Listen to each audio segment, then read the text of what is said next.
Hello Internet.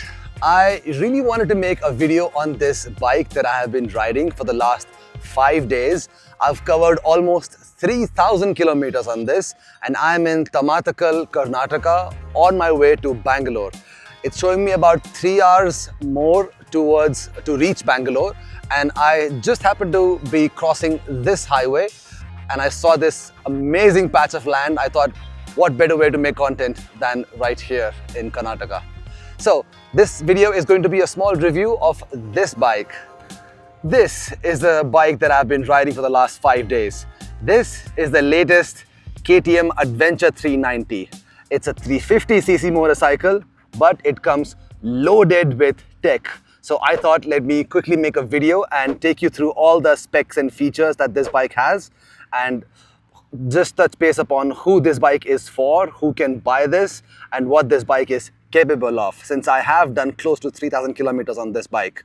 So let me start from the front and I'll work my way towards the back. Let me start with this. This is a proper ADV. Don't be fooled by the small displacement that this bike has, the 350cc displacement that KTM launched due to the GST 2.0. This bike is extremely capable, let me tell you that right off the bat. I have ridden in sand, I have ridden in dirt, I've ridden in highways, I've ridden in rain, downpouring rain and wind blasts also. This bike is very, very good. A lot of you might think that, oh, this is just 350cc and not a 390cc. True, the power spec have been brought down a little bit, not that much, because they wanted to give the customers a benefit of the GST 2.0, because any engine that is above 350cc in India these days after GST 2.0 will incur 40% tax. Something that is below 350cc will incur 18% tax. So this made sense. This bike comes with alloy wheels, tubeless, so no chance of you guys worrying about, oh, this is spoked wheels, this is tubed setup, and I might get a puncture as soon as I climb on trails. These are alloy wheels, 19 and 17 setup, very good tires. They're running Apollo Trampler tires, pretty good. 90 section in the front and 130 at the rear. They are grippy. I was able to lean it slightly on the twisties in Udaipur, something that I don't get to flex every now and then. This comes with WP Apex upside down suspensions in the front and a monoshock at the rear. Now, the monoshock is adjustable for preload. The front ones are not adjustable, but both of these get 200mm of travel, which is very, very good. The ground clearance is 228mm, which is more than enough for all Indian riding conditions. The seat height is 825mm, so anybody who's 5'7", 5'8" can easily flatfoot this bike, easily. The rider triangle is as such, no questions. It's pretty comfortable. The seat also has a narrow profile, which makes it easier for you to hold on to the tank should you be standing on the bike and riding, that is off-road. Now, it comes with a very nice windshield. This is amazing in deflecting a lot of wind. So again, about the height, if you are between 5'6" and 5'11", this is very good because it helps to deflect all the wind from your neck, from your head, from your helmet, from your chin and your shoulders as well. You don't get that much of a wind blast. But if you are a little over 5'11", say 6'2", you will feel a little bit on the head part. The neck part is still secure. So very good windshield. Comes with LED indicators, which is a standard these days, both at the front and the rear. These are really, really bright. Coming towards the handlebar is very good one. I'm surprised because I've been riding this bike, as I mentioned towards the beginning of the video, for a little over 3,000 kilometers. I've not had shoulder pains whatsoever. And usually because of my height, I do get certain pain in my clavicle joint, in my shoulders. This is very, very normal for me. But riding this bike, I didn't feel anything. Purely because the handlebars placement and the handlebar is rather wide. So you have a very relaxed riding position. And I mean, I'll come to the vibration bit also. You also get a lot of tech in this. Since I am here only, let me show you quickly what all do you get. That's the screen. You get cruise control as standard.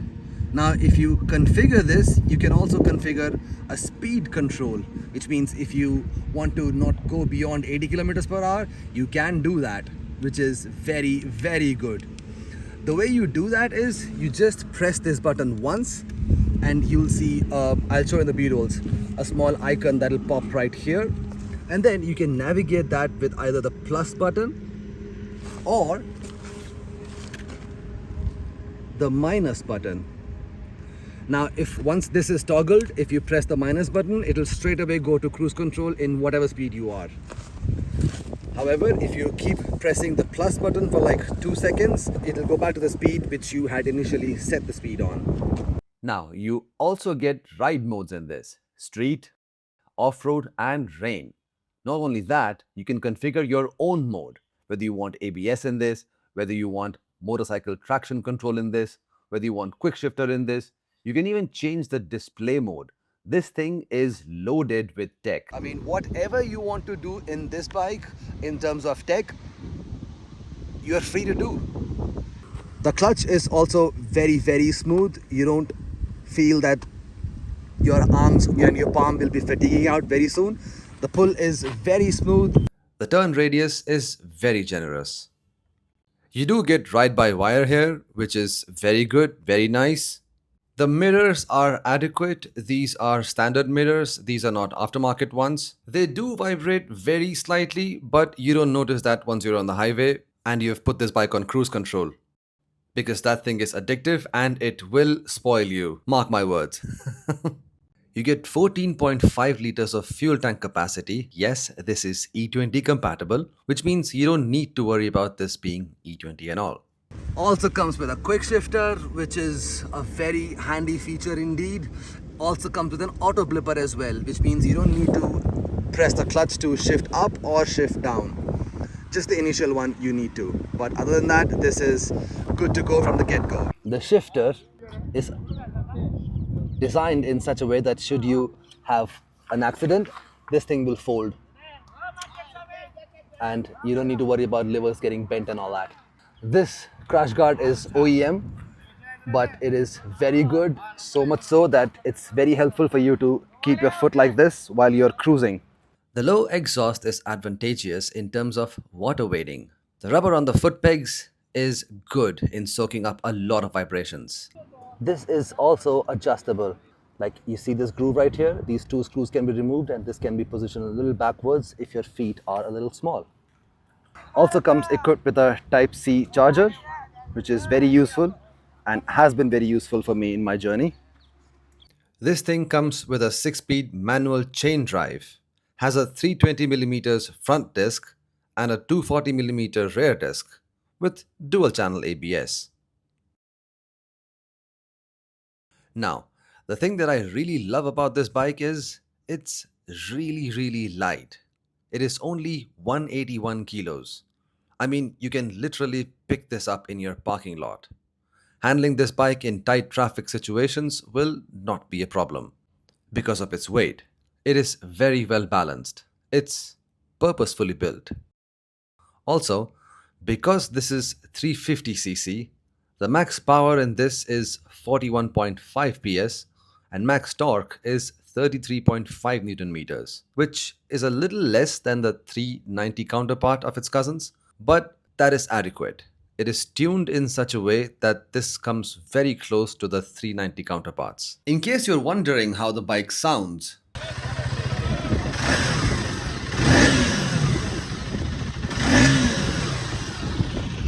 Same as ADV 390s.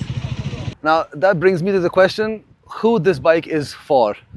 So Because this is a 350cc bike, this is priced at 2.81 lakh rupees. This is under 3 lakh rupees. Can you imagine that? And even in that, you get so much tech on this, which is cruise control, quick shifter, auto blipper, traction control, and whatnot. You just get everything in this, that this comes very close to 390cc. So if you are looking to upgrade to from your 150cc or your 250cc motorcycles, this thing is a very, very good contender. This is very light. The mileage, oh, let me tell you about that. I got a mileage of 31 kilometer per liter, and in one instance, when I was coming from Vadodara, I got a mileage of 41 kilometers per liter. I know that is mind-bogglingly untrue, but I have videos to prove that, and I will show you. Okay, I have done about 316.3 kilometers, and I've got a fuel of 7.68 liters. What? I'm getting 41 kilometer per liter? That mileage doesn't sound right. Really? So my average speed was 80. I was constantly on 6th gear and the RPMs were a little above 4,000. This seems a little off. Can you correct me in the comment section, please? 41 on KTM Adventure 390? That is unreal, man. This thing is even capable of giving you 41 kilometers per liter as a mileage, which is really, really good considering this can be your first bike because it's very light, all-purpose bike. You can take this bike to trails. Look where I am. You can take this bike to highways, and it's a mile muncher, guys. So that's your answer. Do let me know what your thoughts are about this bike in the comment section. I read and respond to all. And if you are a new subscriber and if you want to watch more of this content, do consider subscribing and hit that like button also. Thank you so much for watching, and this is Shri. I'll get back to my journey to Bangalore because the clouds are gonna leak very soon. By the way, I found a really nice bunch of people who were playing Gilli Danda, and they really helped me with the video although, because they were really friendly and they came out on their motorcycle. So I'll just give them the space so that they can continue with their games and all that. Thank you so much.